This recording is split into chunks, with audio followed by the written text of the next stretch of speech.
Watch. Pierre Poilievre exposes Mark Carney's flawed arguments on national TV.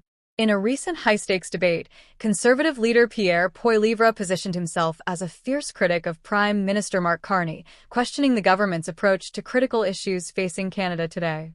The debate was marked by sharp exchanges, with Poilievre highlighting what he described as the inadequacies of Carney's policies in addressing the pressing concerns of ordinary Canadians.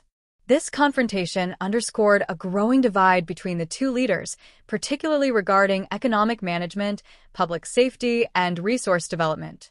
Poilievre's arguments were grounded in the recent speech from the throne, which many observers criticized for lacking the necessary detail to translate broad aspirations into actionable policies. While the speech invoked Canada's rich parliamentary traditions and the promise of upward mobility, critics felt it failed to deliver a clear path forward. Poilievre emphasized that without concrete measures, the government's rhetoric risks becoming empty promises that do little to improve the lives of Canadians.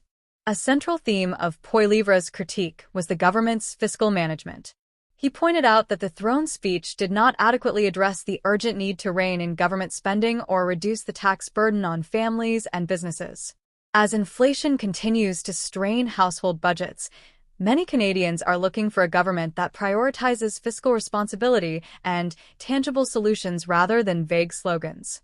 Poilievre called for a comprehensive review of government expenditures, arguing that cutting wasteful spending is essential for creating a sustainable economic future. The debate also touched on the crucial topic of public safety, an area where Poilievre has positioned himself as a strong advocate for change. He highlighted specific laws, such as Bill C-75, which relates to bail reform, arguing that these measures have contributed to rising crime rates across the country. Poilievre asserted that Canadians deserve to feel safe in their communities and called for reforms to the bail system that would ensure accountability for serious offenders. His argument resonated with voters who are increasingly concerned about safety and the effectiveness of current policies. Additionally, Poilievre pointed out that the throne's speech lacked any mention of vital infrastructure projects necessary for Canada's economic growth, particularly in the oil and gas sector. He stressed that these industries are critical not only for energy independence, but also for job creation and economic stability. By neglecting to address the importance of natural resource development, Carney's government risks undermining Canada's economic potential. Poilievre argued for the repeal of legislation that limits resource development, advocating for a balanced approach that supports both economic growth and environmental sustainability. On health issues, the debate highlighted the alarming opioid crisis, which was notably absent from the throne's speech. Poilievre criticized the government's current strategy of focusing on tax-funded drug supply and legalization, suggesting that this approach has failed to address the root causes of addiction. Instead, he called for a comprehensive strategy that prioritizes treatment and recovery, emphasizing the need for rehabilitation programs that can genuinely support individuals struggling with addiction. Poilievre's proposals aimed to shift the narrative from harm reduction to a more compassionate and effective response to the crisis. In defending his administration, Prime Minister Mark Carney presented a contrasting vision, emphasizing a commitment to building safe and affordable communities. He argued that his experience as a former governor of the Bank of Canada equips him to navigate the complexities of the current economic landscape. Carney reiterated his belief in the importance of government intervention to address housing shortages, suggesting that targeted policies can help alleviate the pressures faced by families seeking home ownership. Carney's strategy includes balancing infrastructure development with environmental considerations, a point he made strongly during the debate. He defended the government's record on climate change and resource management, arguing that sustainable practices can coexist with economic growth. However, Poilievre countered this stance by asserting that the current administration's approach has created an environment of uncertainty for investors in critical sectors, which could hinder Canada's long-term energy independence. The debate also showcased the differing styles of the two leaders.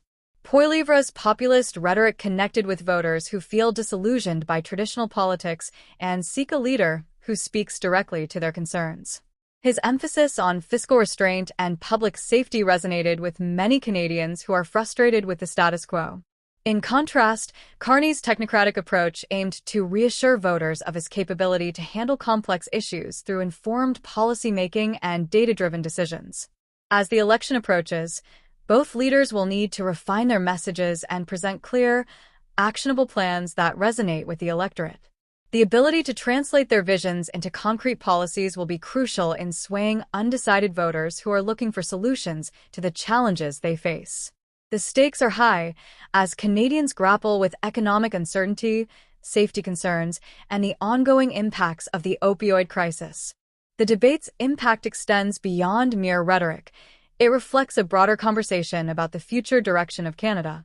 Poilievre's critiques highlight a growing desire for change among Canadians who feel that their needs have been overlooked by the current government. As both leaders continue to campaign, they will need to engage with voters directly and address their concerns in meaningful ways. Ultimately, the future of Canada's governance hinges on the ability of its leaders to listen to the voices of the people and respond with effective policies.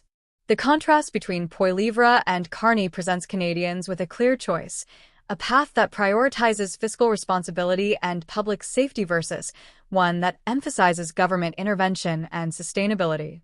As voters prepare to make their voices heard, the outcomes of these debates will shape the nation's political landscape for years to come.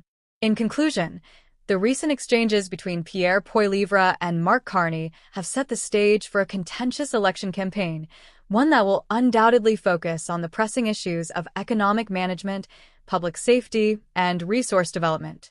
As both leaders work to solidify their positions, the electorate will be watching closely, eager to see which candidate can best articulate a vision that aligns with their hopes for a prosperous and safe Canada. The debates are just the beginning of a larger dialogue, one that will ultimately determine the future of the nation.